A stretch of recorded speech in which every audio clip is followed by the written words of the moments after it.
Excellent. Well, welcome back, everyone. It's really a tremendous pleasure to see all of you here today, especially all the old faces whom we've been working with so closely over the past couple of years, but also all the new faces that I'm really looking forward to engaging with over the next couple of years as well. So, our food in the Anthropocene. You're probably asking yourselves, who is this guy that eat hires that can't even spell Anthropocene correctly? But that's exactly the point that I want to make today, is that for too long, we've been focused on single-focused issues: food security or climate, biodiversity conservation or water, energy requirements or dietary diversity.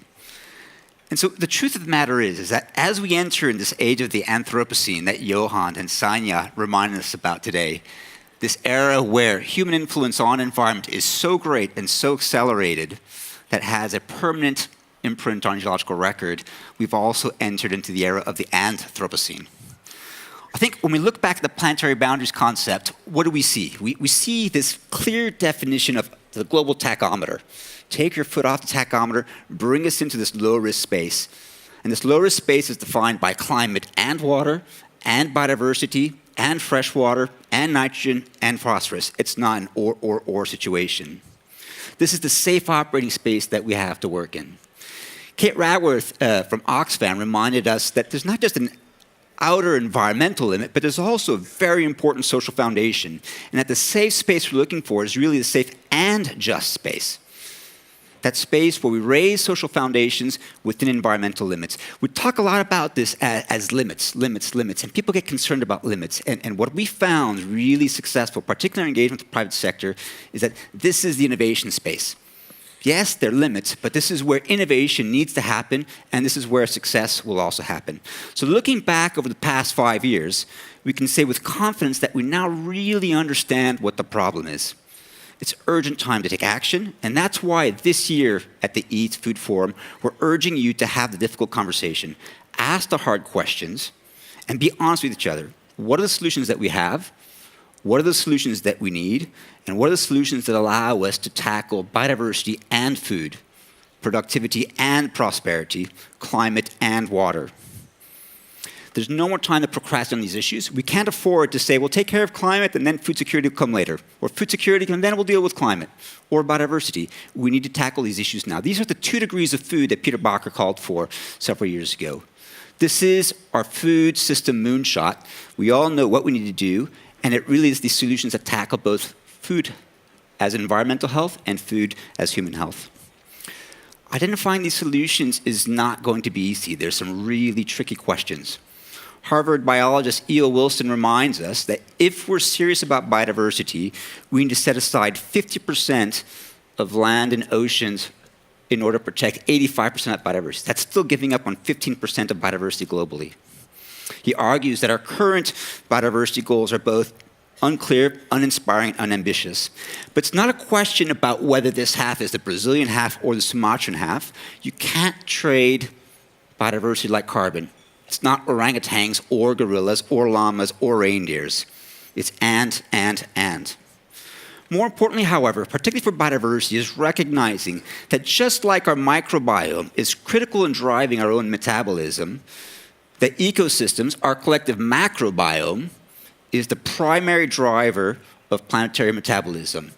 Biodiversity regulates carbon, nitrogen, phosphorus, water, and really underpins all of the other planetary boundaries. There's going to be several difficult discussions, a lot of hard questions, a lot of trade-offs.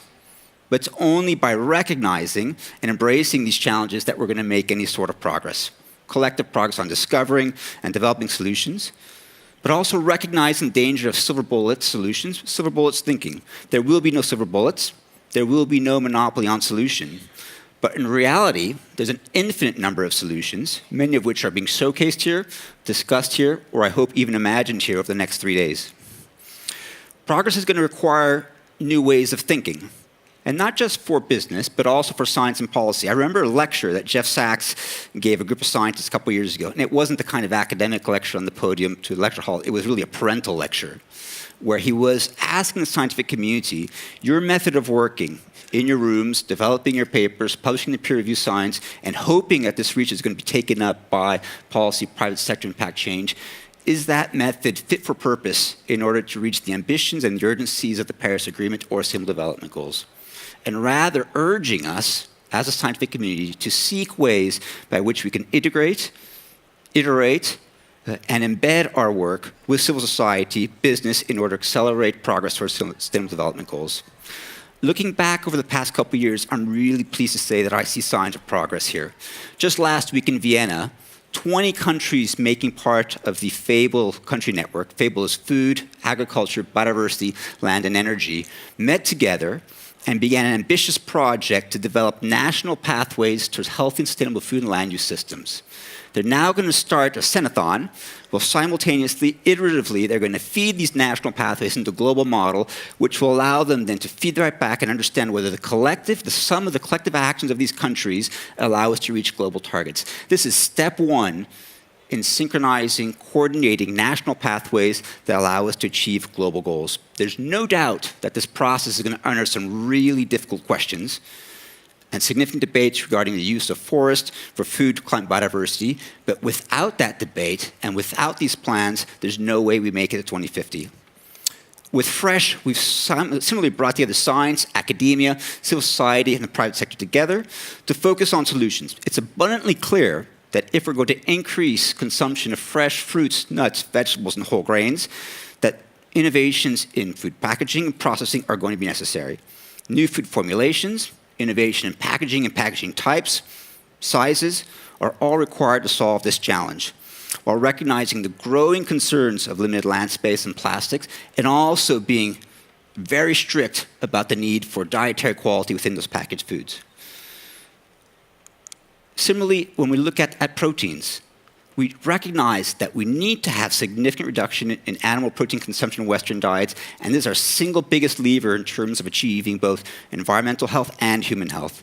But while we fixate on a handful of species, 3, 4 species that we need to reduce in diet and get very preoccupied about that, we seem to fail to recognize the tens of thousands of species, 14,000 species by some estimates, such as pitaya, shaya, enset, teff, crickets, clams, mussels, and many, many others that have been curated by custodian farmers globally that are waiting to be taken up and that are central in plant-forward diets, or even shellfish-forward diets, that are both protein-rich, healthy, sustainable, and as Greg Drescher from the Constitute of America would remind me, delicious. Or I think it's craveable, right, Greg? That's what we're looking for now. These are just a handful of examples that we have, many more both within and outside the EAT community. Food systems have now become common parlance, and I think it's rather amazing how far we've collectively gone in the past 5 years. I encourage you over the next day and a half to let go of your assumptions regarding private sector, science, or policy.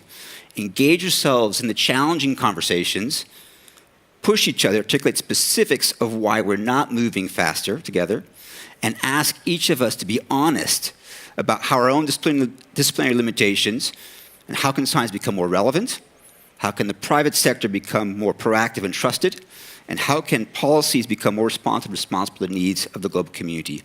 Yes, it's complicated. Yes, Christiana repeated this. We know it's complicated, but this is no longer an acceptable excuse.